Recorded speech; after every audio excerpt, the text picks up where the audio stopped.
সেদিন এক লোক বলছিল যে আপনার আমির তো হলো সেকুলারিজমে বিশ্বাসী, হাসরের ময়দানে তোমাকে আল্লাহ তুলবে, আমার আমিরকে উঠাবে।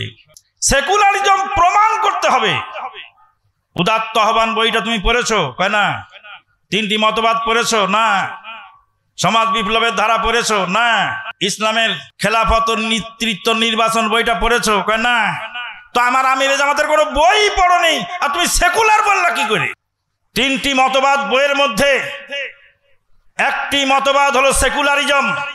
সেকুলারিজমের বিরুদ্ধে জ্বালাময়ী ক্ষুরধার লেখনী 1986 সালে মহতারাম আমিরে জামাতির, তাকে বলো তুমি সেকুলার। নাউজুবিল্লাহ মিন যালিক। সম্মানিত উপস্থিতি, আমরা তো পড়ালেখা করতে চাই না, এখন নতুন করে আরেকটা ধোঁকাবাজি তৈরি করছে। গণতন্ত্র এক জিনিস আর নির্বাচন আর এক জিনিস। গণতন্ত্র এক জিনিস আর নির্বাচন আর এক জিনিস। এটা হলো নেক্সট সুরতে ধোঁকা। ছন্দপতন হয়েছে যুবক। আহলে হাদিস আন্দোলন ষড়যন্ত্রের কবলে পড়ে নাই। যুবক, তুমি ষড়যন্ত্রের কবলে পড়েছো, ফিরে আসো। আহলে হাদিস আন্দোলন কোনোদিন ষড়যন্ত্রের কবলে পড়বে না।